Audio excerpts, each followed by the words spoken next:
say, look, I do a fantasy football league with my friends, and the pub we're going to do it in, it means we're going to, because of the current crisis, means we're going to cancel it. So we're thinking of doing it in a park.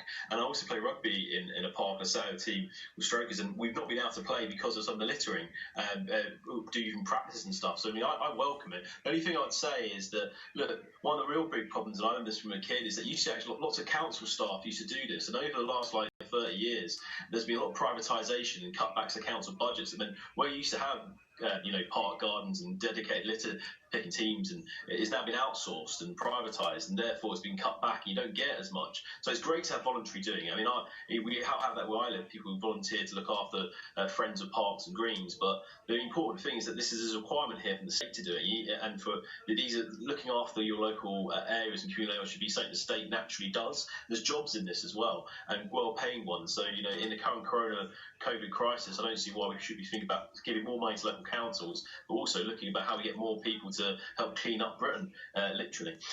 Yeah. So, Anaya, do you agree with that it should be the job of, there should be people employed to clear up litter, or do you think this should be about personal responsibility and it should be up to individuals to clear up after themselves? Oh, sorry, James, did you want to... So I think it's both, by the way. It's both, yes. Okay. What do you think, Anaya?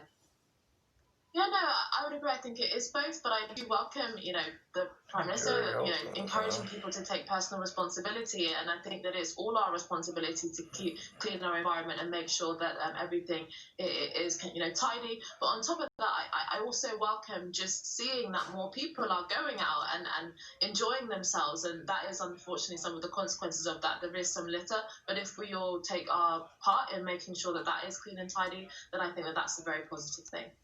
And very briefly, James, I mean, is it understandable that there is a bit more litter? People have had a pretty tough time being locked up. Some people have been through tragedies, and if they have a few drinks and forget to pick up after themselves, can we be a bit more forgiving in this environment, do you think? I mean, my personal thing is that, if you wouldn't leave a mess in your own home, why would you leave it on the streets? And also, I mean, I get why, obviously people do it by mistake and as accidents, but by and large, if you go into a public place where other people share it, it's not we all own it, it's public land, it's, we all have a share in it. You have a responsibility to clean up after you. I think that's just a common trait we should all have. Okay. Anaya and James, good to see you. Thanks very much indeed for taking us through the papers. We appreciate it. Have a nice night. Do stay with us. All the top stories coming up next.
Spirit.